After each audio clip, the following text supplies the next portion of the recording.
اچھا اس کے بعد یہ ایک پوائنٹ نوٹ کر لیں کہ اس میں موصول چونکہ مبہم ہوتا ہے، مبہم سے مراد یعنی غیر واضح، کہ وہ جب جہاں استعمال ہوتا ہے بعض اوقات وہ پتہ نہیں چلتا کہ یہ کس کے ساتھ جڑا ہوا ہے، تو وہ جملے پہ غور کرنے سے پھر آپ کو پتہ چلتا ہے اس کی باقی جملے میں جتنے اجزاء ہیں ان کے ساتھ آپ ریلیٹ کرتے ہیں کہ یہ جو اس میں موصول ہے اس کا تعلق کس چیز سے ہے جملے میں، تو اس سے واضح نہیں ہوتا کہ کون مراد ہے۔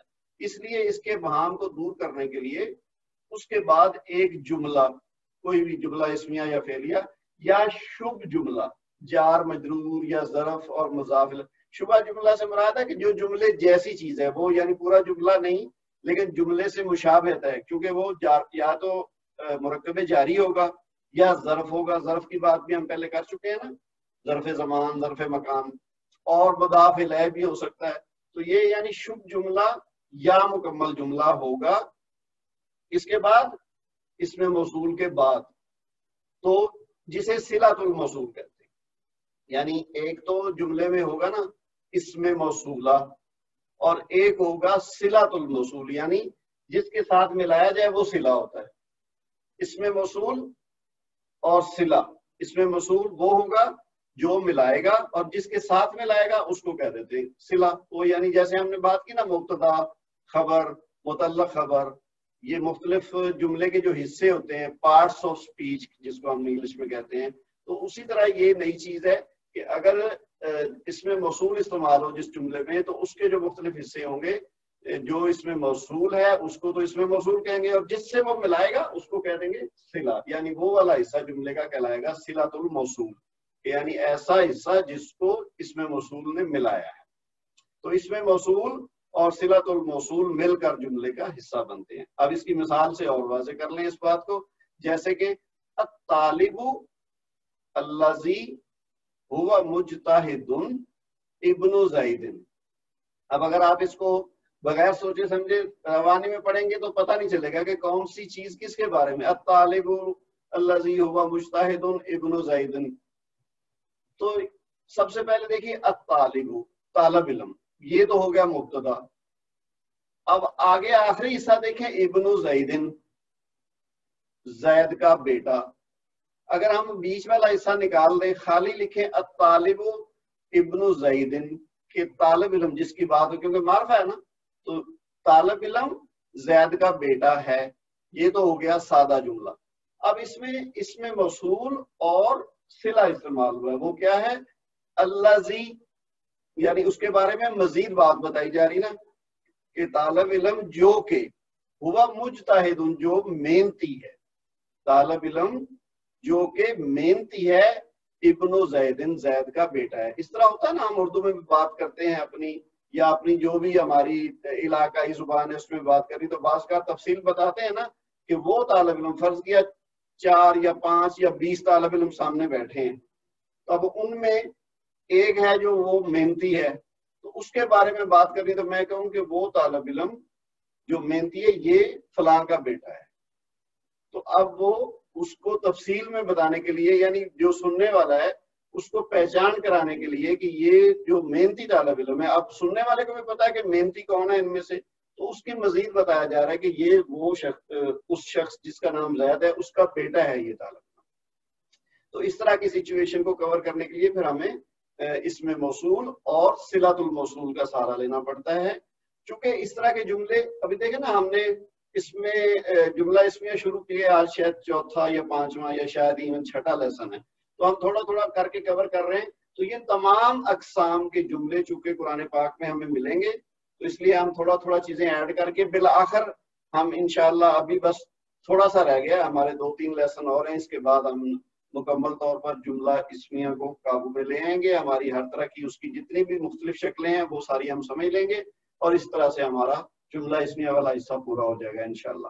تو یہ الطالب الذی هو مجتہد ابن زید، طالب علم جو کہ محنتی ہے، زید کا بیٹا ہے۔ اسی طرح دوسری مثال دیکھیے، الرجل الذی عندک کاذب۔ اب اس کا سمپل یا سادہ شکل کیا ہے؟ الرجل کاذب۔